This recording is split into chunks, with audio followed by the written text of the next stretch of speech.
وہ خود کہتے ہیں وہ خود کہتے ہیں کہ حضور پاک سے میں نے 2 خزانے لیے، ایک تو تمہیں بتا دیا، ایک نہیں بتایا، اس لیے کہ اگر میں نے بتا دیا تو میری گردن کاٹ دی جائے گی۔ جب وہ خود کہتے ہیں تو سمجھتا کون ہے؟ سمجھتے بھی تو وہی ہیں، پھر روایت بھی خود وہی کر رہے ہیں، تو اپنی روایت کو سمجھتے بھی تو وہی ہیں۔ انہیں کتمان علم کی برائی کا پتہ ہے، حدیث رسول کو نشر کرنے کی فضیلت معلوم ہے، علم حاصل کرنے اور پھیلانے کے حریص ہیں وہ، پھر بھی اگر وہ کچھ چیزیں بیان نہیں کر رہے ہیں تو اس کا سیدھا مطلب یہ ہے کہ وہ بیان کرنے کے لائق نہیں۔ اس میں کسی رافضی الفکر کو اعتراض کی کہاں گنجائش رہ جاتی؟ چلیں آگے کریں، ذرا سا ایک سیکنڈ پیچھے کریں۔ کون کاٹ دے گا؟ وہ کس دور میں تھے؟ ظاہر ہے کہ اس وقت گردن کاٹنے کی طاقت صرف اور صرف معاویہ کے پاس تھی، کیونکہ وہ انہی کے دور میں تھے۔ تو معلوم یہ ہوا کہ وہ ایک ظالم حکومت تھی جس کا خوف تھا، جو امراء تھے وہ ظالم تھے۔ اور اگر یہی بات تھی تو پھر عہد اموی کے ساتھ ان کا رویہ مثبت کیوں تھا؟ اگر یہی مسئلہ تھا کہ امیر معاویہ رضی اللہ تعالی عنہ وہ گردن کاٹ لیتے تو پھر اس حکومت کے ساتھ مثبت رویہ کیوں رہا؟ کیا تم ان سے زیادہ حق دو ہو؟ ابو ہریرہ رضی اللہ تعالی عنہ سے زیادہ جری ہو، زیادہ بہادر ہو، زیادہ حق سمجھنے والے ہو، زیادہ بیان کرنے والے ہو؟ یہ بیرونی معاملات پہ چیختے ہو، ملکی معاملات میں مسجدوں کے سودے کرتے ہو، اور تبصرہ رسول اللہ کے صحابہ پہ کرتے ہو۔ دیگر 3 زمانوں میں کس کا خوف تھا؟ میں نے اس سے پہلے بتایا۔ کون ظالم تھا وہاں کون ان کو روک رہا تھا وہ روایتیں بیان کرنے میں، جب انہوں نے روایتیں نہیں بیان فرمائی؟ اس سے معلوم ہوتا ہے کہ انہیں کسی کا خوف نہیں تھا۔ اس طرح کا ایک تعبیر ہے جو روایت کے مفاسد کو بتانے کے لیے اختیار کی گئی، نہ کہ انہیں بنو امیہ اور امیر معاویہ رضی اللہ تعالیٰ عنہ سے اس طرح کا خوف یا اس طرح کی کوئی بات تھی جیسا کہ یہ شخص بتانا چاہے۔ آگے چلیں۔ عالم تھے، اور صحیح روایت میں ہے کہ ایک موقع پر مروان کے سامنے ابو ہریرہ رضی اللہ تعالیٰ عنہ نے یہ کہا کہ میں تیرے سامنے نام بتا سکتا ہوں، لیکن پھر وہ بھی خاموش ہو گیا۔ تو حضرت ابو ہریرہ بھی سمجھ گئے کہ یہ موضوع چھیڑنا مناسب نہیں ہے۔ تو یہ روایت جو اس نے پیش کی ہے یہ بخاری کی روایت ہے۔ روایت اس طرح ہے کہ کنت جالسا مع ابی ہریرہ رضی اللہ عنہ فی مسجد النبی بالمدینہ ومعنا مروان قال ابو ہریرہ سمعت الصادق المصدوق يقول هلكت امتی على يدي غلمة من قریش فقال مروان لعنة الله عليهم غلمة فقال ابو ہریرہ لو شئت ان اقول بنی فلان وبنی فلان لفعلت فكنت اخرج مع جدي الى بني مروان حين ملكوا بالشام فإذا رآهم غلمانا أحداثا قال لنا عسى هؤلاء أن يكونوا منهم قل أنت أعلم۔ یہ روایت جو ہے یہ سعید بن عمرو بن سعید بن عاص الموی سے مروی ہے۔ وہ کہتے ہیں کہ میں ابو ہریرہ رضی اللہ تعالیٰ عنہ کے ساتھ بیٹھا ہوا تھا مدینہ میں نبی کی مسجد میں، اور ہمارے ساتھ مروان بھی تھے۔ تو ابو ہریرہ رضی اللہ تعالیٰ عنہ نے ایک روایت بیان کی کہ میں نے صادق کو مصدوق یعنی نبی صلی اللہ علیہ وسلم کو فرماتے ہوئے سنا ہے کہ میری امت کی ہلاکت جو ہے قریش کے کچھ نوخیزوں کے ہاتھوں ہوگی۔ تو مروان نے ابو ہریرہ رضی اللہ تعالیٰ عنہ کی تائید میں اور آپ کی یہ بات سن کر کے مروان نے کہا لعنت اللہ علیہم غلمۃ، کیا ایسے نوخیزوں پر اللہ کی لعنت ہو جن کے ذریعہ اس طرح کا فساد لازم آئے گا۔ فقال ابو ہریرہ، تو ابو ہریرہ رضی اللہ تعالیٰ عنہ نے بات کو آگے بڑھاتے ہوئے یہ فرمایا کہ اگر تم چاہو تو میں یہ بھی بتا سکتا ہوں بنی فلان اور بنی فلان فلاں فلاں لوگ، لفعلت تو میں ایسا کر سکتا ہوں کہ کون کون ہیں یہ لوگ جن سے ہلاکت ہوگی۔ اب عمرو بن یحییٰ جو اس روایت کے راوی ہیں وہ کہتے ہیں فَكُنْتُ أَخْرُجُ مَعَ جَدِّي إِلَى بَنِي مَرْوَان، تو میں اپنے دادا کے ساتھ بنو مروان کے یہاں جو ہے جاتا تھا جب وہ ملک بالشام، جب شام میں ان کی حکومت ہوئی۔ فَإِذَا رَآهُمْ یعنی سعید بن عمرو نے جب انہیں دیکھا غلمانا احداثا نوخیز قال لنا، تو ہم سے کہا عسى هؤلاء ان يكونوا منهم، لگتا ہے کہ یہ لوگ انہی میں سے ہیں جن کے بارے میں ابو ہریرہ رضی اللہ تعالیٰ عنہ نے بتایا تھا، اپنے ارد گرد کے لوگوں سے کہا قلنا، تو جن لوگوں نے یہ بات سنی انہوں نے کہا انت عالم، آپ بہتر جاؤ۔ یہ روایت ہے۔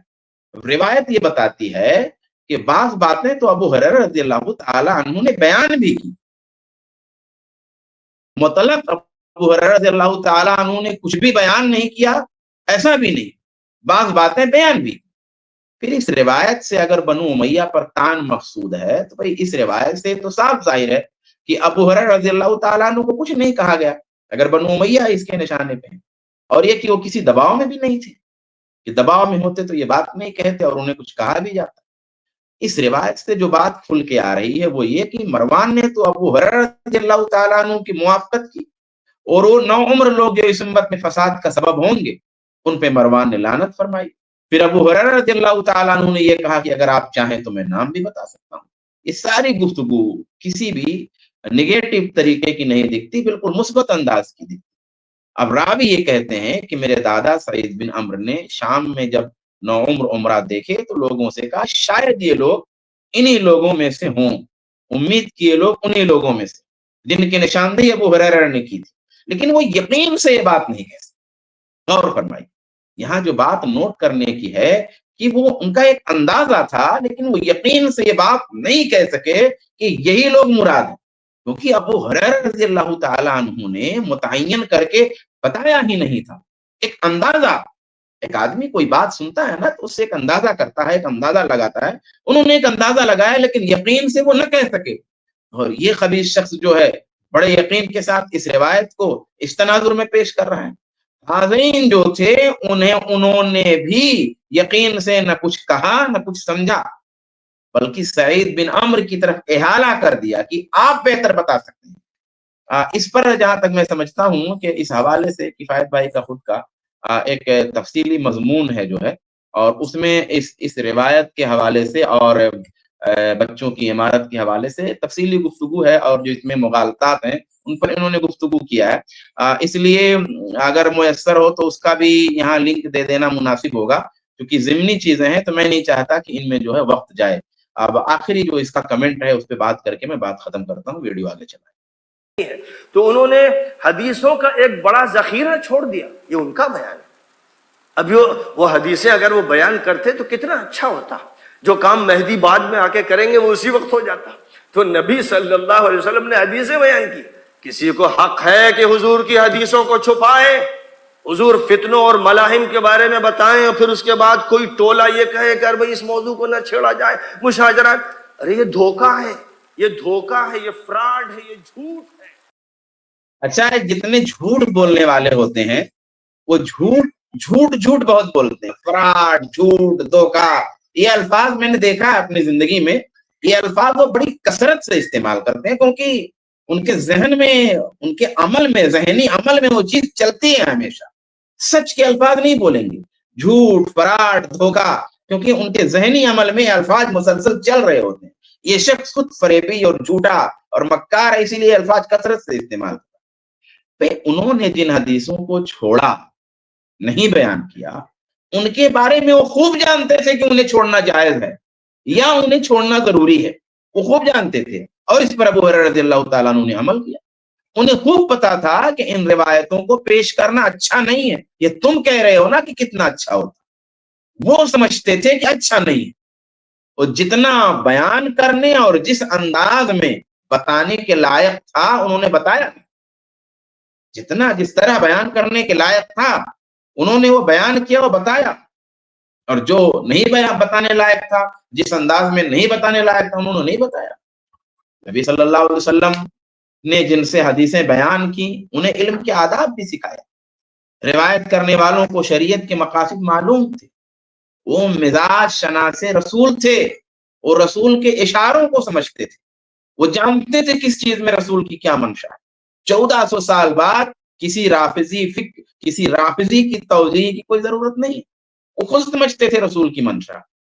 کاش یہ شخص کتمان علم کے سلسلے میں شرعی تقاضوں کو پیش نظر رکھتا، علماء کی توضیحات سامنے رکھتا کہ کتمان علم کی جو وعید ہے دراصل اس علم پر ہے جس کے بیان کی حاجت ہو۔ اگر ابو ہریرہ رضی اللہ تعالیٰ عنہ پر یہ کتمان علم کا الزام لگا رہا ہے تو آپ جانتے ہیں یہ کہہ رہا کہ کیا کسی کو حق ہے کہ رسول کی حدیثیں چھپائے؟ اب آپ دیکھ لیجئے کہ کتمان علم پر لعنت بیان کی گئی ہے قرآن پاک، کتمان علم پر جہنم کی وعید ہے. کتمان علم کا الزام لگا کر کے آپ یہ مت سوچئے کہ یہ چھوٹا کام ہے. یعنی نتیجہ اس نے نہیں بولا, نتیجہ بول دے گا تو نوچ لیں گے لوگ اس کو, لیکن جرم بتا کے جا رہا ہے. جرم بتا کے جا رہا ہے صحابہ کرام کا کتمان علم کا, کہ انہوں نے رسول کی حدیثیں چھپائیں اور انہیں حق نہیں تھا چھپانے کا.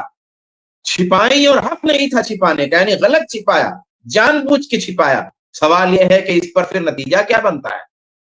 نتیجہ تو لعنت کا بنتا ہے, نتیجہ تو جہنم کا بنتا ہے. اتنی خطرناک بات ہے یہ جو کہہ کے گیا ہے, وہ یہ کہہ کے گیا ہے اصل میں. تو صحابہ جو تھے نا, انہیں معلوم تھا, انہیں کتمان علم کی وعید کا علم تھا کہ کتمان علم کی جو وعید ہے وہ کس علم پہ ہے؟ جس کے بیان کی حاجت ہو, جو دین کے بنیادی امور سے متعلق. بلکہ بعض دفعہ مصلحت کی بنا پر عوام الناس کے سامنے کچھ چیزیں ذکر نہ کرنے کا بیان حدیثوں میں ملتا ہے. مسلم شریف کی مشہور روایت ہے, معاذ بن جبل نے جب کہا افلا ابشر الناس, کیا اللہ کے رسول جو بات آپ نے بتائی ہے میں لوگوں کو بطور خوشخبری بتا نہ دوں؟ قال لا تبشرہم, کہا مت خوشخبری دو ان کو, فیتکلوا, وہ بھروسہ کر لیں. بعض روایات میں یہ بھی آتا ہے کہ جس روایت کی طرف میں نے ابھی اشارہ کیا ہے وہ روایت حضرت معاذ رضی اللہ تعالی عنہ نے موت کے وقت روایت فرمائی, فاخبر بها معاذ عند موته تعصما. تو کہنے کا مقصد یہ ہے کہ یہ کتمان علم کا جو الزام ابو ہریرہ رضی اللہ تعالی عنہ پہ لگا رہا ہے یہ شخص, یہ بہتان ہے, جھوٹ ہے, اس کے لفظوں میں فراڈ ہے, یہ دھوکہ ہے, یہ مکاری ہے, یہ عیاری ہے, یہ رافضیت ہے. اور الزام لگا کر کے اس نتیجے تک ابو ہریرہ رضی اللہ تعالیٰ عنہ کو جو ہے پہنچانا ہے. اور بنو امیہ کی دشمنی میں یہ کن کن اصحاب کو کہاں تک پہنچائے گا کچھ نہیں کہا جا سکتا ہے. اور میں گزارش کروں گا کہ جب تک اس کے جو ہے تمام دسائس کو اور تلبیس کاریوں کو آخری انجام تک نہ پہنچا دیا جائے تب تک یہ سلسلہ روکا نہ جائے. اس کی وجہ یہ ہے کہ یہ شخص جو ہے عربی اور اردو زبان کی بہترین صلاحیت بہرحال رکھنے والا ہے. اس نے جو ہے پڑھایا ہے ایک زمانے تک ندوے میں, اور ندوے میں رہ کر کے جب اس نے اپنی خباثت کا اعلان نہیں کیا تھا تو درپردہ اس نے اپنی ایک جماعت اور ایک ذریت اور ایک متاثرین اور ایک حلقہ تیار کر لیا وہاں پہ. اور اس کے بعد بھی جو ہے اس نے حلقے تیار کیے, اور کٹولی میں جو اس نے مدرسہ کھولا ہوا ہے وہاں کے بچوں کو اس نے مسموم کیا ہے, اور دیگر نوجوانوں کو اس نے ایک لمبے زمانے تک مسموم کیا ہے. اور اخوانیوں کے اسٹیج سے یہ کھڑے ہو کر کے ساری باتیں بیان کر رہا ہے.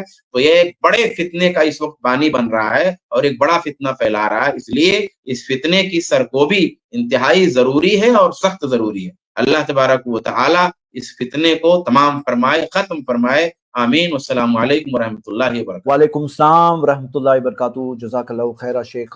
اچھا, ایک غور کرنے والی بات ہے جو یہ کہہ رہے تھے کہ آدھی حدیث ابو ہریرہ رضی اللہ عنہ گول کر گئے, اللہ کی پناہ.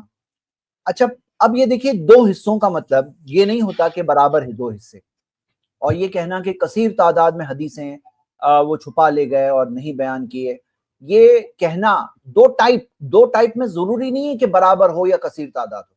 اور اس دین کی حفاظت کس نے کی ہے؟ اللہ تعالیٰ نے کی ہے. کیا ایسا ممکن ہے کہ اس دین کا کوئی حصہ کوئی گول کر جائے جیسا انہوں نے الزام لگایا؟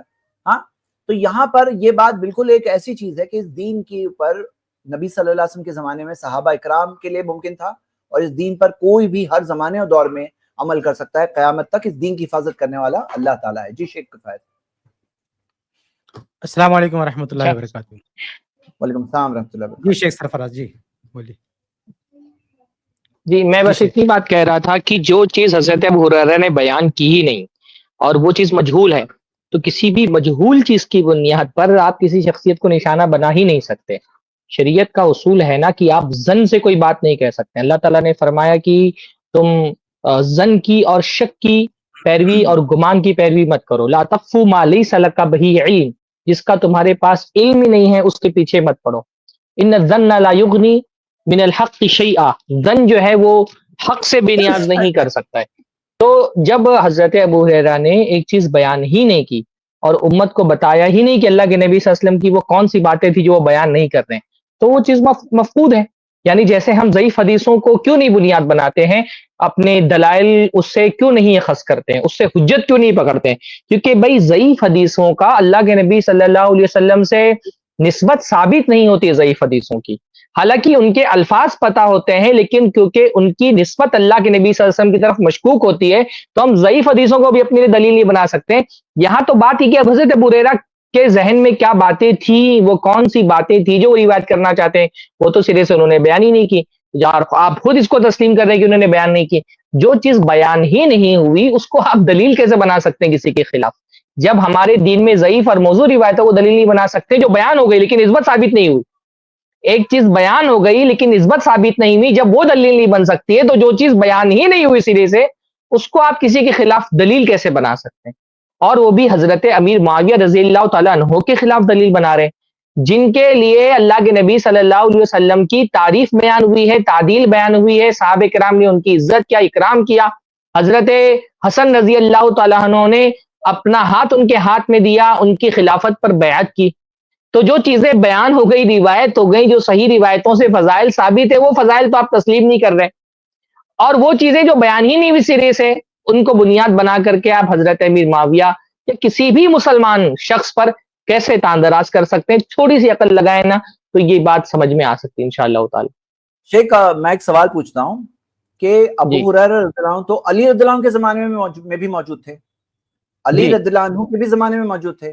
اب کوئی اگر ایسے ہی اٹکل سے بات کرنا ہے، بولے کہ وہ جو بیان کرنے والے تھے نا وہ فلاں فلاں ہے کسی کے بھی خلاف، اب کیا ایسے جیسے صوفی حضرات بھی یہی حدیث بتا کر کے بولتے ہیں باطنی بھی ایک علم ہوتا ہے، ایک ظاہری علم ہوتا ہے، باطنی علم ہوتا ہے، تو یہ ہوگا کا بہت بڑا دروازہ لوگ اسی چیز سے نکال دیتے ہیں۔ ہاں تو کوئی اگر کہے کہ معاویہ رضی اللہ عنہ اصل مسئلہ یہ ہے نا کہ حضرت ابو ہریرہ، امام بخاری اور حضرت ابو ہریرہ، ائمہ میں امام بخاری اور صحابہ میں حضرت ابو ہریرہ، یہ دو لوگ ایسے ہیں نا جن پر علم حدیث کی ایک بہت بڑی بنیاد ہے۔ تو ہر وہ شخص جو اسلام کا دشمن ہے وہ ان دونوں شخصیتوں کو ٹارگٹ کرتا ہے۔ یہ کیونکہ جو آپ دیکھیں گے منکرین حدیث سے لے کر کے اور مرتدین، ملحدین، زنادقہ، روافظ، یہ سارے کے سارے جو ہے نا حضرت ابو ہریرہ کو ٹارگٹ کرتے ہیں، کیونکہ دین کا ایک بڑا حصہ حضرت ابو ہریرہ نے روایت کیا ہے اور بہت کچھ دین کی بنیاد ان سے روایت کردہ حدیثوں پر موجود ہے۔ اور امام بخاری کو ٹارگٹ کرتے ہیں کیونکہ وہ محدثین کے امام ہیں، امیر المؤمنین فی فقہ الحدیث ہے، وہ امام الفقہاء ہیں وہ۔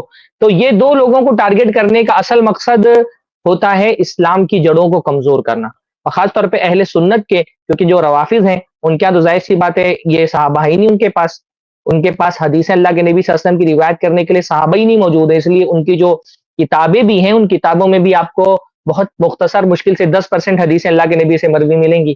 اہل سنت کے پاس روافظ کے مقابلے میں ایک بہت بڑا جو ایڈوانٹیج ہے وہ ہے کہ اہل سنت کے پاس صحابہ ہیں، اور یہ صحابہ وہ واسطہ ہیں جس سے اہل سنت اپنے نبی سے جڑ جاتے ہیں، صحابہ وہ پل ہے جس سے اللہ اہل سنت اپنے نبی تک پہنچ جاتے ہیں۔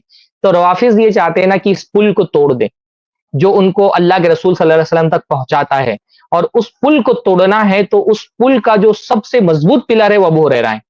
تو اس لیے حضرت ابو ہریرہ کو ٹارگٹ کرتے ہیں، یہ صحابہ بھی ٹارگٹ کر رہے ہیں روافظ کے نقش قدم پہ چلتے ہوئے، روافظ تو ٹارگٹ کرتے ہی ہیں، اس کے علاوہ بھی حضرت ابو ہریرہ پہ کچھ اعتراضات یہ لوگ کرتے رہتے ہیں۔ تو اس کا مقصد اصل میں ہے کہ صحابہ کے اس پل کو توڑ دیا جائے جس سے اہل سنت اپنے نبی سے ملتے ہیں۔ انشاءاللہ تعالی ان کی یہ کوششیں ہم کامیاب نہیں ہونے دیں گے۔ بارک اللہ۔ جی آپ اسی موضوع پر کچھ اضافہ کر رہے ہیں شیخ؟ جی میں ایک دو باتیں کہہ دوں جو ابو ہریرہ رضی اللہ تعالیٰ عنہ سے متعلق انہوں نے کہی ہیں۔ دیکھیے سب سے پہلی بات یہ کہ صحیح بخاری کی حدیث ہے کہ اللہ کے نبی صلی اللہ علیہ وسلم نے خود ابو ہریرہ رضی اللہ عنہ کے بارے میں یہ شہادت دی ہے کہ آپ حدیث کے بڑے حریص ہیں۔ صحیح بخاری کی حدیث ہے، لمبی حدیث ہے، خلاصہ یہ کہ ابو ہریرہ رضی اللہ تعالیٰ عنہ نے ایک سوال کر دیا کہ من اسعد الناس بشفاعتک یا رسول اللہ، کہ اللہ کے رسول صلی اللہ علیہ وسلم قیامت کے دن جو ہے آپ کی سفارش کس کو نصیب ہوگی؟ تو اس سوال سے اللہ کے نبی صلی اللہ علیہ وسلم بہت خوش ہوئے اور فرمایا کہ مجھے پتا تھا کہ تمہارے علاوہ کوئی اور ایسا سوال نہیں کر سکتا، لحرصک علی الحدیث، اس کی وجہ یہ ہے کہ آپ حدیث کے بڑے حریص ہو۔ تو آپ دیکھیں کہ جن کو اللہ کے نبی صلی اللہ علیہ وسلم حدیث پہ فدا ہونے والا، حدیث کا حریص، حدیث کا شوقین بتلا رہے ہیں، ان کے بارے میں یہ شخص، یہ بدبخت آ کے یہ کہتا ہے کہ وہ حدیث کو چھپانے والے تھے. یہ پہلی بات ذہن میں رکھیں. دوسری بات یہ کہ خود صحابہ کے دور میں ابو ہریرہ رضی اللہ تعالیٰ عنہ پر بعض لوگوں نے یہ اعتراض کر دیا کہ ابو ہریرہ اتنی حدیثیں کہاں سے بیان کرتے ہیں. چنانچہ صحیح بخاری ہی کی روایت ہے، صحیح بخاری کی روایت ہے، حدیث نمبر 2350. ابو ہریرہ خود بیان کرتے ہیں کہ یقولون ان ابا ہریرہ یکثر الحدیث، کہ لوگ کہتے ہیں کہ ابو ہریرہ یہ بہت زیادہ حدیثیں بیان کرتے ہیں. کہاں سے بیان کرتے ہیں؟ واللہ الموعد، ابو ہریرہ رضی اللہ کہتے ہیں کہ مجھے پتا ہے کہ اللہ کے ہاں جواب دینا ہے، اللہ کے ہاں کھڑے ہونا ہے. تو یہ شخص جو ابو ہریرہ رضی اللہ تعالیٰ عنہ کو سکھا رہا نا کہ اللہ کے ہاں جواب دینا پڑے گا، اللہ کا خوف نہیں، ابو ہریرہ خود کہہ رہے ہیں کہ میں جو حدیثیں بیان کر رہا ہوں مجھے بھی اللہ کا خوف ہے کہ کتنا بیان کرنا چاہیے، کتنا نہیں بیان کرنا چاہیے. اور فرماتے ہیں کہ یہ جو لوگ مجھ پہ اعتراض کرتے ہیں کہ میں اتنی حدیثیں کیوں بیان کرتا ہوں، اس لیے کہتے ہیں کہ یقولون ما للمہاجرین والانصار لا یحدثون مثل احادیثہ، اعتراض کرتے تھے کہ آخر انصار محدثین کو کیا ہو گیا، نہیں انصار اور مہاجرین کو کیا ہو گیا کہ یہ صحابہ اتنی حدیثیں نہیں بیان کرتے جتنا ابو ہریرہ رضی اللہ عنہ بیان کرتے ہیں. تو یہ جو اتہام ہے نا، یہ جو الزام ہے ابو ہریرہ رضی اللہ عنہ پہ کہ وہ حدیثیں نہیں بیان کرتے تھے، تو اس اتہام اور اس الزام میں یہ شخص تنہا ہے. اگر واقعی ابو ہریرہ رضی اللہ تعالیٰ عنہ نے ان سے ایسی کوئی کوتاہی ہوئی ہوتی تو اس دور کے لوگ یہ الزام لگاتے نا، اس دور کے لوگ نقد کرتے، اس دور کے لوگ یہ سوال اٹھاتے کہ بھئی آپ کیوں نہیں بیان کر رہے. بھئی اس دور کے لوگ تو یہ سوال اٹھا رہے ہیں کہ آپ اتنا کیوں بیان کر رہے ہیں، آپ اتنا زیادہ حدیثیں کہاں سے لا رہے ہیں. یہ سوال کھڑا ہو رہا ہے، نہ کہ یہ سوال جو یہ شخص پیدا کر رہا ہے کہ انہوں نے حدیثیں چھپا لی. بتائیے، بالکل الٹ معاملہ ہے کہ عہد صحابہ میں کسی کو یہ سمجھ میں نہیں آیا، کسی نے ابو ہریرہ رضی اللہ عنہ پر یہ الزام نہیں لگایا. تو امام ابو ہریرہ رضی اللہ تعالیٰ عنہ، جن کو امام ذہبی رحمہ اللہ نے اسلام کا راوی کہا ہے، یعنی شریعت کا راوی، لوگوں کو محدثین کو جو لقب دیا جاتا ہے وہ حدیث کے راوی ہیں، ان کو شریعت کا راوی کہا گیا. اتنا بڑا لقب امام ابو ہریرہ رضی اللہ عنہ کو ملا. تو وہ خود کہتے ہیں کہ ان اخوتی من المہاجرین کان یشغلہم السفق بالاسواق وان اخوتی من الانصار کان یشغلہم عمل اموالہم. کا یہ جو میرے مہاجرین بھائی، میرے انصار بھائی یعنی جو صحابہ ہیں، یہ مارکیٹ میں کاروبار کرتے تھے، اس میں سے کچھ اپنے کام کاج میں لگے رہتے تھے، مشغول ہوتے تھے. وَكُنْتُ امرأ مسکیناً، اور میں فقیر آدمی، مسکین آدمی، الزم رسول اللہ صلی اللہ علیہ وسلم علی ملء بطنہ فاحضر حین یغیبون، اور میں مسکین آدمی اللہ کے نبی صلی اللہ علیہ وسلم سے خالی پیٹ، بھوکا پیاسا آپ سے چمٹا رہتا تھا، آپ کے پاس بیٹھا رہتا تھا. احضر حین یغیبون، جب لوگ غائب رہتے تھے تو میں حاضر رہتا تھا، اور اس کی اسی طرح سے جو لوگ نہیں سن پاتے تھے وہ میں سنتا تھا. تو یہ لمبی روایتیں سب بیان کر کے فرماتے ہیں واللہ لولا آیتان فی کتاب اللہ ما حدثتکم شیئا ابدا، کہا کہ اللہ کی قسم اگر قرآن مجید کی 2 آیت نہ ہوتی تو میں تمہیں کبھی بھی کوئی بات نہیں بیان کرتا. ان الذین یکتمون ما انزل اللہ من البینات والہدی، کہ اللہ تعالیٰ نے جو یہ کہا ہے کہ جو بینات کو، ہدایت کو چھپاتے ہیں، تو جو وعید اللہ تعالیٰ نے بیان کی ہے، امام ابو ہریرہ رضی اللہ عنہ اس وعید کو پیش نظر رکھ رہے ہیں، اس آیت پر نظر رکھ رہے ہیں. ان کو پتا ہے کہ اللہ رب العالمین نے وعید بیان کی ہے ان پر جو ہدایت کو چھپاتے ہیں. آپ سوچو کہ کتنے بڑے امام پر، اتنے بڑے صحابی پر اس شخص کو شرم نہیں آتی ہے کہتے ہوئے کہ معاذ اللہ وہ حدیثیں چھپاتے. جو کثرت روایت پر جن پر جو ہے بات کی گئی تو انہوں نے حوالہ دیا کہ قرآن ہمیں مجبور کر رہا ہے بیان کرنے پر. قرآن یہ کہہ رہا ہے کہ اگر نہیں بیان کیا گیا تو اللہ تعالیٰ کی وعید ہے، اس لیے ہم بیان کر رہے ہیں، اگر یہ نہ ہوتا تو ہم کبھی نہیں بیان کرتے. یہ امام ابو ہریرہ رضی اللہ عنہ جن کے بارے میں یہ شخص اس طرح کی بکواس کر رہا ہے.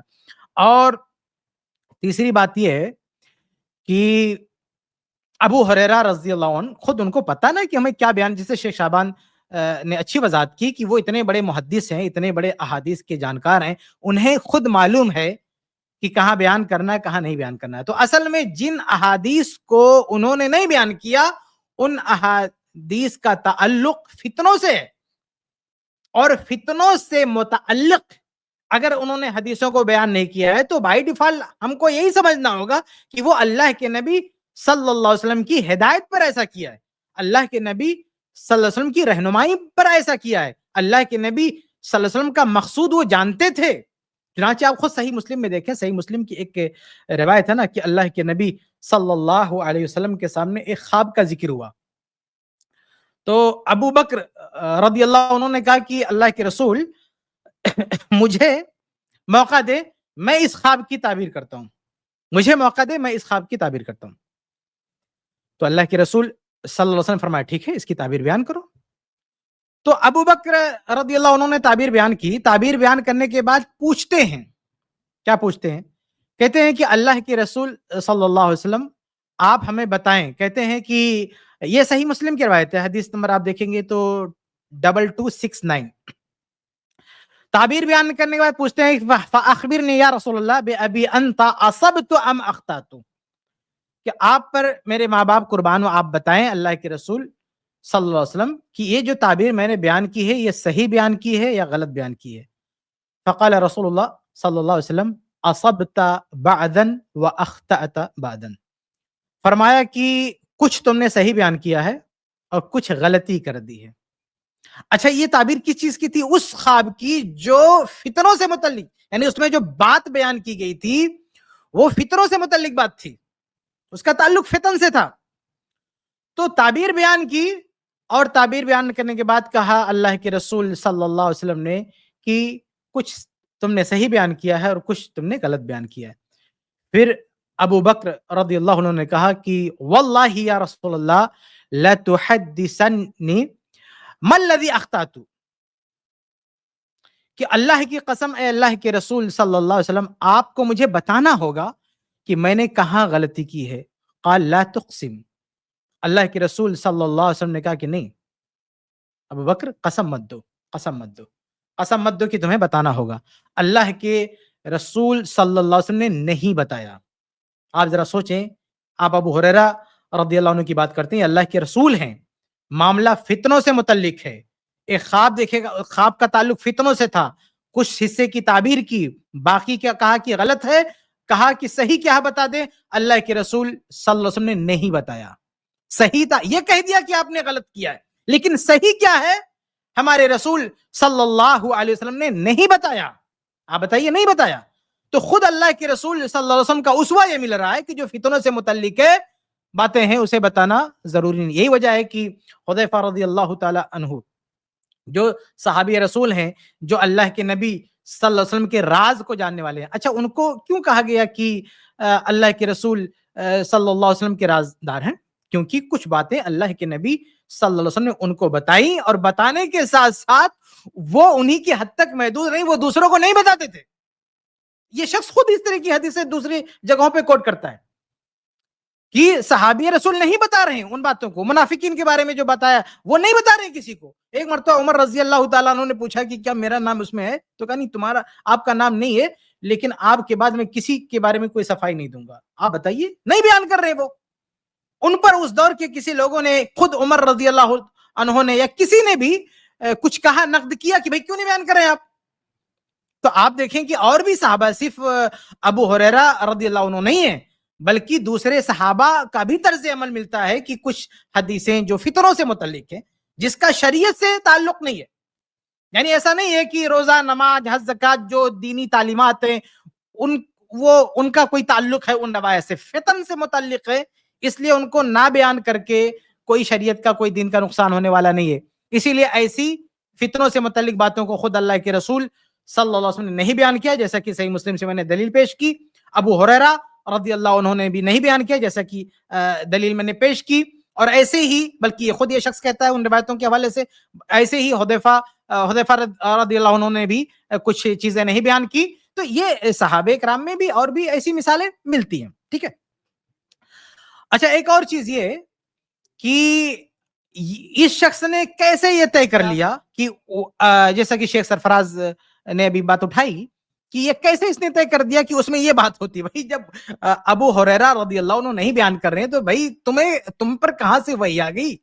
تم کو کس نے بتا دیا کہ اس میں یہ باتیں تھی؟ اور بتا دیتے تو سارا مسئلہ حل ہو جاتا.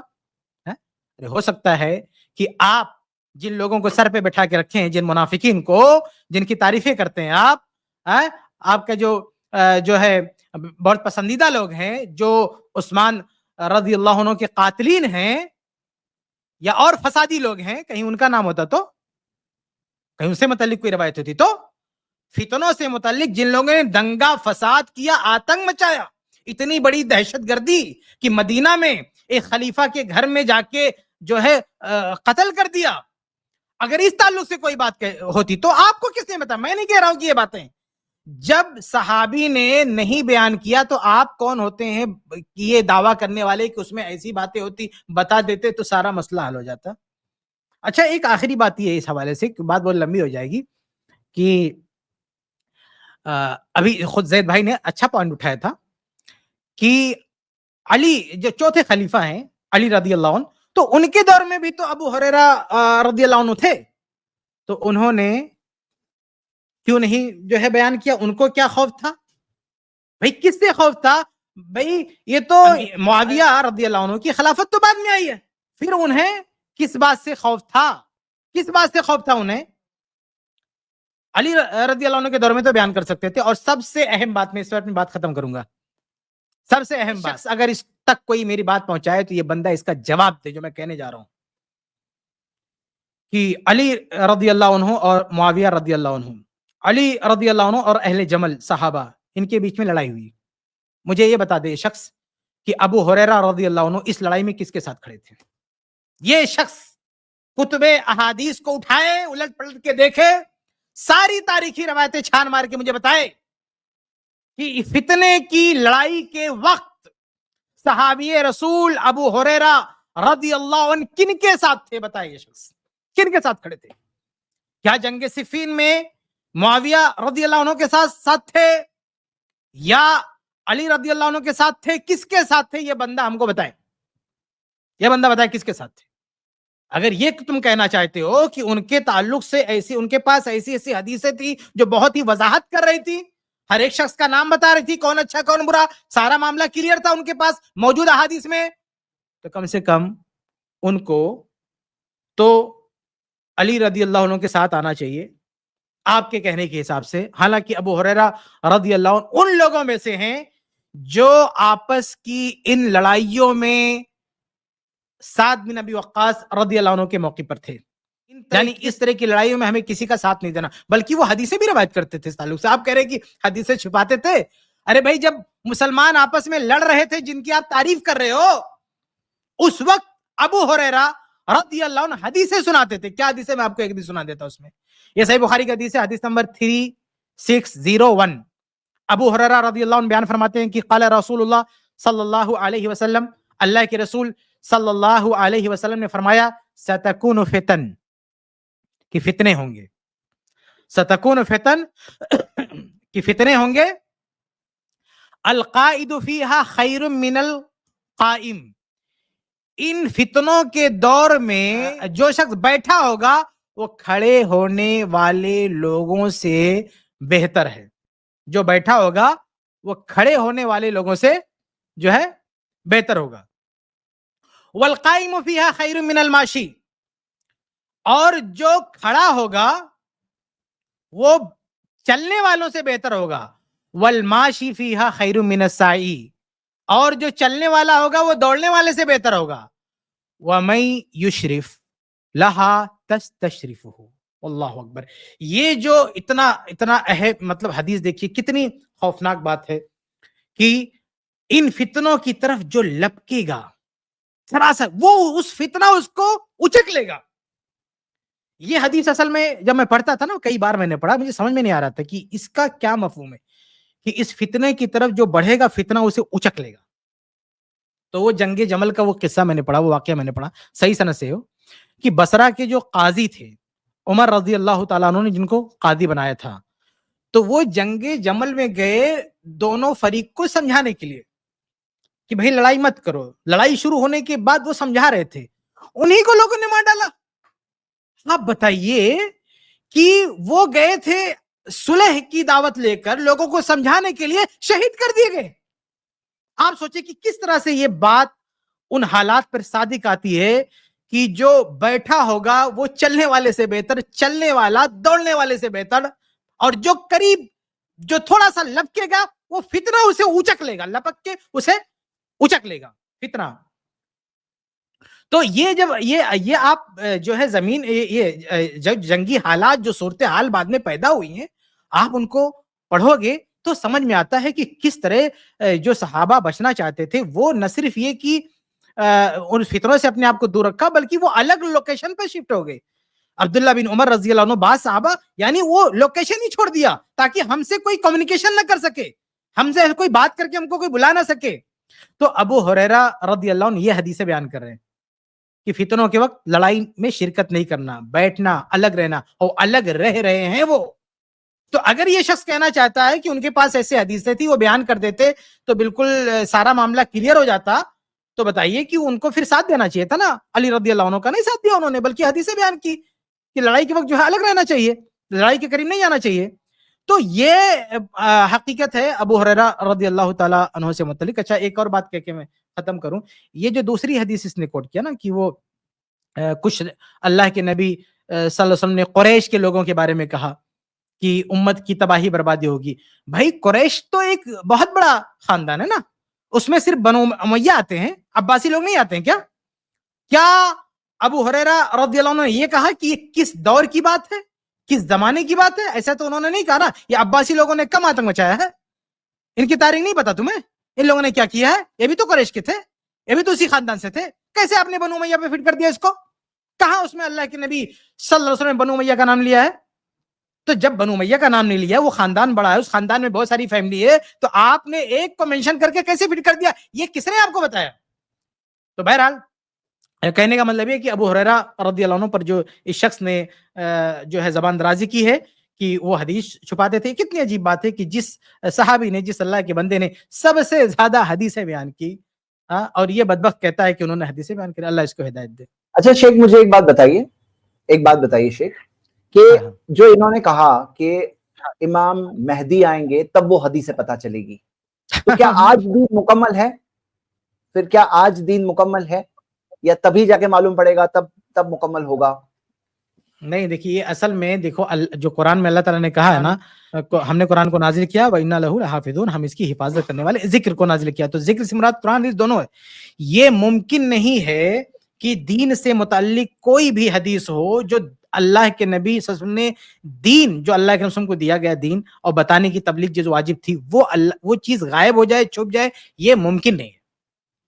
اور جو امام مہدی آئیں گے, وہ جب آئیں گے تو ظاہر سی بات ہے کہ وہ اسلامی شریعت کے مطابق ہی فیصلہ کریں گے. ایسا نہیں کہ کوئی نئی حدیث لے آئیں گے, کوئی نئی آیت آ جائے گی, ان پر کوئی نئی وحی آ جائے گی, ایسا کچھ نہیں. جو شریعت ہے اسی کے مطابق وہ فیصلہ کریں گے. ان کے پاس کوئی نئی جانکاری ایسی نہیں آئے گی, کوئی نئے سرے سے وہ حدیث نہیں لائیں گے. جی, یہ جب بندہ بول رہا تھا نا کہ امام مہدی آئیں گے, تو فوراً میرا ذہن اس طرف گیا کہ وہ جو رافضیوں کا عقیدہ ہے نعوذ باللہ کی حضرت امام مہدی آئیں گے ان کے حساب سے, تو حضرت عائشہ کو اور حضرت ابوبکر کو, حضرت عمر کو نعوذ باللہ زندہ کریں گے اور کوڑے لگائیں گے.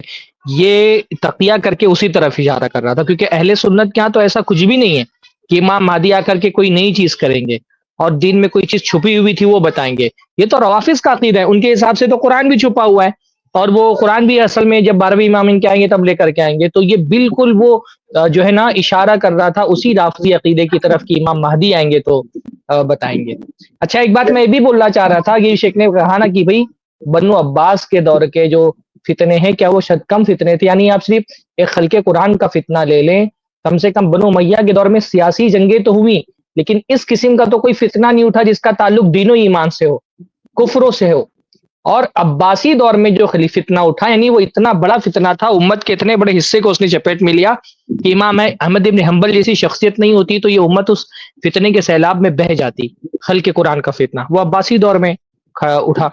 تو اگر واقعتاً اگر قریش کے لوگ ہی مراد ہیں, تو کیا اس بات کی دلیل ہے کہ اس سے عباسی دور میں جو فتنہ خلق قرآن پیدا ہوا وہ مراد نہیں تھا, کوئی اور مراد تھا؟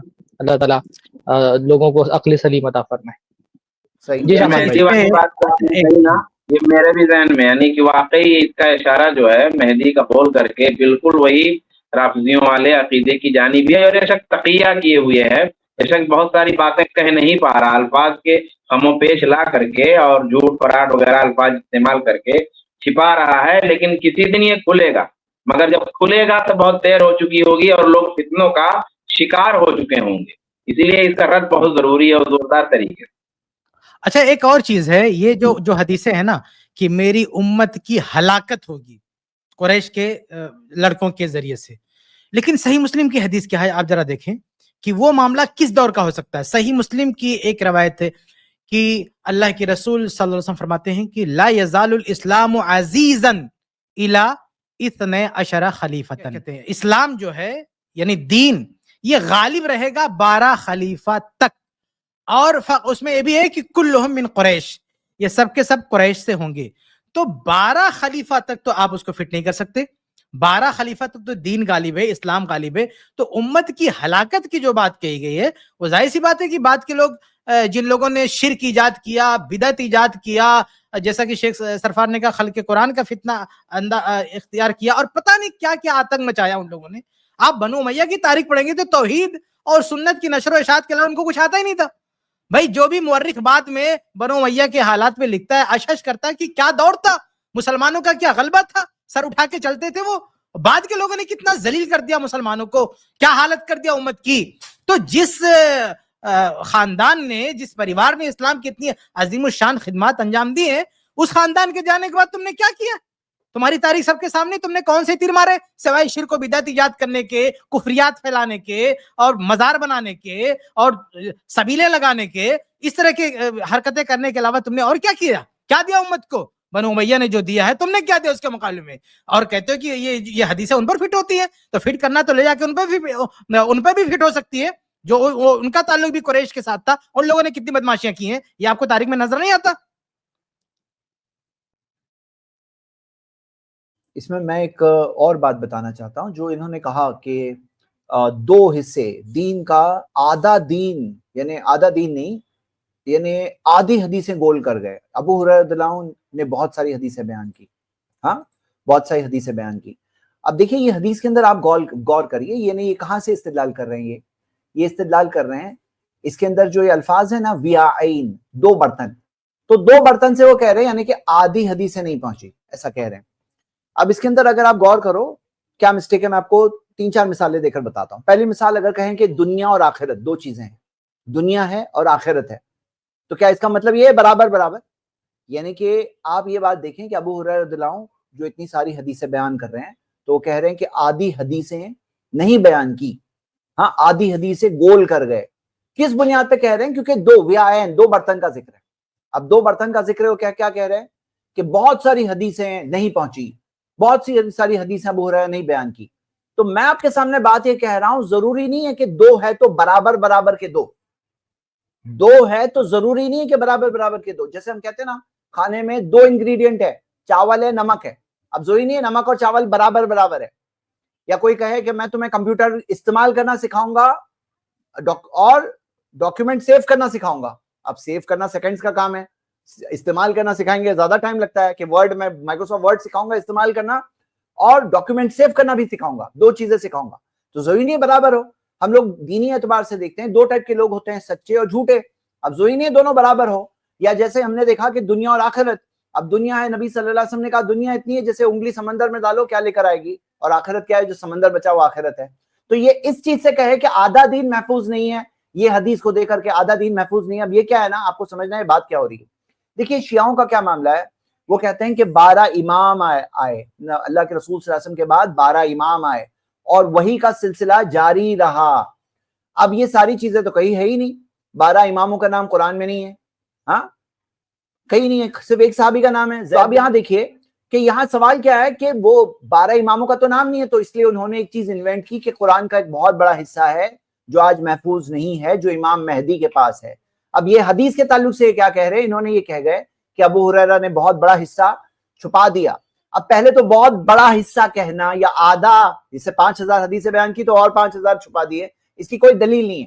اور اگر کوئی کہے برابر ہے تو پھر بھائی 2 چیزیں ہونے سے یہ لازم نہیں آتا کہ برابر کے 2، ہاف ہاف والے 2، یہ بات کو سمجھنا چاہیے۔ اور جیسے جو ساری تفصیلات آلریڈی آ گئی ہے تو میرے خیال سے سوال کا جواب مکمل ہو گیا ہے۔ جی شیخ آپ اس میں کچھ بول رہے ہیں؟ جی نہیں، بہت ہی بہترین وضاحت کی زید بھائی نے، کہ یہ جو نقطہ تھا کہ انہوں نے دو قسمیں بتا دی ابو ہریرہ رضی اللہ عنہ کی، 2 برتن میں نے لیے ہیں، تو دو برتن یعنی ایک شریعت سے متعلق وہ تو پورا بتا دیا, پورا بیان کر دیا, لیکن دوسرا جو فتنوں سے متعلق ہے تو یہ تو ابو ہریرہ رضی اللہ عنہ کا یہ جو زید بھائی نے تشریح کیا الحمدللہ بہت ہی ضروری تھا اس کو بیان کرنا, کہ یہ مقصد نہیں کہ دین کا آدھا حصہ بیان کیا آدھا نہیں بیان کیا, دین پورا بیان کر دیا. جو مسئلہ جو دوسرا برتن ہے اس کا تعلق فتنوں سے متعلق ہے اس کو بیان نہیں کیا, اس سے دین پہ کوئی حرف نہیں آئے گا, کوئی کمی نہیں ہو سکتی دین میں. اللہ جزائے خیر دے. میں سمجھتا ہوں کہ کیونکہ ان کی نسبت ہے ندوہ کی طرف, ہاں, اور کیونکہ دیوبندیت کی طرف ہے, تو انہیں کیا ان کی طرف سے وضاحت آ گئی ہے کہ ان کا تعلق, کیونکہ ان کا وہ لوگ اس چیز سے اتفاق نہیں رکھتے ہیں, ہاں, تو ان کی طرف سے بھی یہ بات آنی چاہیے بیزاری کہ ہم ان سے متفق نہیں ہیں. نہیں, ندوہ کے اس وقت جو کبار علماء ہے وہ تو بہت سختی کے ساتھ ان کا رد کر رہے ہیں, اور خاص طور پہ وہاں کے اساتذہ دارالعلوم دیوبند سے بھی بہت سارے لوگ, خود دیوبندی جو ہے نا وہ تھوک رہے ہیں ان کے منہ پہ. اور یہ جو عزت ان کو حاصل تھی ان کے خطیب ہونے کی وجہ سے, بلکہ ان کے اپنے خاندان کی وجہ سے, اور علی میاں کے ساتھ جو ان کا اپنا خاندانی رشتہ ہے اس کی وجہ سے, ساری عزت تو ملیا میٹ ہو چکی ہے. لے دے کر کے انہی کی طرح کچھ بگڑے ہوئے ندوی ہیں جو ان کے پیچھے پیچھے چل رہے ہیں. ورنہ کسی کو اگر دیکھنا ہونا کہ آدمی جو ہے نا وہ شہرت کی بلندی سے کیسے ذلت کے کیچڑ میں وہ جو ہے نا لپٹتا ہے, پلٹتا, اور کیسے اس کے منہ پر اللہ رب العالمین جو ہے نا, جو اللہ رب العالمین نے قرآن مجید میں فرمایا نا کہ یہ جن لوگوں نے صحابہ کے بارے میں کہا کہ یہ صفحاء ہیں, اللہ انہم هم الصفحاء, یہ خود صفی ہیں, تو اللہ رب العالمین جب کوئی صحابہ کی عزت پر تان کرتا ہے نا تو اللہ تعالیٰ اس کی ذلت کے راستے کھول دیتا ہے. اس آدمی کو نہ صرف یہ کہ دیوبند کے حلقہ میں بلکہ پورے ہندوستان کے مسلمانوں کے حلقے میں ایک زمانے میں بڑی عزت کی نگاہ سے دیکھا جاتا تھا, بلکہ اہل حدیثوں کے یہاں بہت عزت کی نگاہ سے دیکھے جاتے تھے, کیونکہ ان کے یہاں وہ حنفی تعصب جیسے عام طور پہ دیوبندیوں میں پایا جاتا ہے اس طرح کا تعصب نہیں ہے. بہت سارے مسائل میں یہ فقہ حنفی کی مخالفت کرتے تھے, تو اہل حدیثوں کے یہاں بھی ایک طرح کی عزت تھی. اور علی میاں کا کیوں ایک خاص مقام رہا ہے ہندوستان میں, مسلمانوں کے ایک نمائندہ سمجھے جاتے رہے بہت سارے سیاسی معاملات میں, اور ان کا علی میاں کے ساتھ کیونکہ ایک رشتہ رہا ہے تو اس حیثیت سے ان کو ایک زمانے میں بڑی عزت حاصل تھی. لیکن مسئلہ یہ ہوا کہ ایرانی پیسہ جو ہے نا وہ بہت لوگوں کو برباد کرتا ہے ہندوستان کے اندر. جب سے ان کے جیب میں ایران کی طرف سے پیسے آنے لگے نا, اور اس پیسے نے ان کا موقف تبدیل کیا صحابہ کے والے سے, ہر مسلک میں متون ہیں. اس وقت دیکھیں آپ یوٹیوب پر, فیس بک پر, کہاں مطلب ان کے, میں نے دیکھا کہ ان کی پوسٹوں پر جو واہواہی بھی ہوتی ہے ان کی ویڈیوز میں, وہ سارے کے سارے روافظ ہیں. نام دیکھ کر کے سمجھ میں آتا ہے کہ یہ رافضی ہیں جو واہواہی کر رہے ہیں, یہ رافضی جو ان کے ویڈیو شیئر کر رہے ہیں, یہ رافضی جو ہیں جو ان کو چڑھا رہے ہیں, اور یہ رافضی ہی ہیں جن کے پیسے پر یہ اتنا اچھل کود کر رہے ہیں. ورنہ تو کوئی مسلک ایسا نہیں بچا ہے جو ان کے منہ پر تھوک نہ رہا ہو. ان کا نام لینا گوارا نہیں کر رہے ہیں لوگ, ان کے نام کے آگے خبیث لگا رہے ہیں, خبیث سلمان. فیس بک پر آپ دیکھیں مطلب اہل حدیث تو کم ہی بول رہے ہیں, دیوبندی اور آگے بڑھ کر کے ان کے اوپر تان کر رہے ہیں اور جرح کر رہے ہیں. تو اللہ تعالیٰ نے جو عزت دی تھی نا, جب انہوں نے صحابہ پر اپنا تان شروع کیا, اللہ تعالیٰ نے عزت چھین کر کے ان کو ذلت کے کیچڑ میں لت پت کر دیا الحمدللہ. اور ایک صحابی کے گستاخ کا یہی انجام ہوتا ہے. اچھا, وہ جو حدیث پلیٹ فارم کو ملا ہوا ہے, اخوانیوں کا جو پلیٹ فارم ہے ہندوستان میں, اخوانی جو ہندوستانی اخوانی ہے وہ ترجمہ کر لیجئے, ان کا پلیٹ فارم اس کو ملا ہوا ہے کسی نہ کسی حد تک, اور اسی پلیٹ فارم سے ساری باتیں کر رہا ہے. یعنی مودودی کی جو خلافت و ملوکیت والا پلیٹ فارم ہے نا, یہ سمجھ لیجیے کہ خلافت و ملوکیت کا یہ تقریری شعر ہے, اور خلافت و ملوکیت کا یہ واعظ اور ذاکر ہے, اسی کی سمجھ لیجیے اپنے انداز میں. لیکن مولانا مودودی نے اس طرح کی بات نہیں کری ہے, لیکن انہی سے لے کر کے یہ پوری شرح کر رہا ہے, اور اخوانی پلیٹ فارم کو استعمال کر رہا ہے, اور اخوانی اس کو پروموٹ کر رہے ہیں انڈیا میں, ہندوستان کے اندر انہی کے اسٹیج سے ایسا کام کر رہا ہے. تو ایک اخوانی اور رافضی یہی دو لوگ ہیں جو اس کو پروموٹ کر رہے ہیں. ویسے اخوانی رافضی خود دونوں کے دونوں اہل سنت کے یہاں مردود ہیں. جیسے رافضی مردود ہیں اور رافضیوں کے مردود ہونے پر اہل حدیث اور دیوبندیوں کا اتفاق ہے, ویسے ہی اخوانیوں کے بھی مردود ہونے پر اہل حدیث اور دیوبندیوں کا اتفاق ہے. تو اس معاملے میں کم سے کم اہل حدیث دیوبندی ایک ہی پلیٹ فارم پر ہے الحمدللہ. اچھا, ایک ویڈیو میں اس شخص نے اس حدیث کے بارے میں بھی عجیب و غریب بات کی جو صحیح بخاری میں نا, جس میں حسن رضی اللہ عنہ نے صلح کی معاویہ رضی اللہ عنہ سے, تو کہا کہ یہ حدیث کہاں سے لوگ لے آئے, اس ٹائم تو کوئی نہیں جانتا تھا اس کو, تو مذاق اڑا دیا. اور ابھی ایک کس کی اور ویڈیو ہے جس کو میں نے سلیکٹ کیا, ہو سکتا ہے ٹائم ملے تو میں اس پہ بات کروں گا. اس میں بندہ کہہ رہا ہے کہ دستبردار ہونا چاہیے, دیکھو حسن رضی اللہ عنہ دستبردار ہو گئے. تو وہ پورا آپ دیکھیں گے انداز ایسا لگتا ہے نا کہ ندوہ والے دستبردار ہو جائیں, دارالعلوم والے دستبردار ہو جائیں, اس کو لاگے بٹھا دیں. تو اس سے جو جھگڑا ہو رہا ہے, ان لوگ جو اس کو بھگا رہے ہیں, کھدیڑ رہے ہیں نا, تو یہ اس حدیث کو اپنے مطلب کے لیے پیش کر کے یہ کہنا چاہتا ہے کہ آپ لوگ دستبردار ہو جاؤ, ہمیں لاگے بٹھا دو اس کو. یہ مکاری شخص کی ہے, یہ کھیل رہا ہے حدیثوں کے ساتھ, کھیل رہا ہے.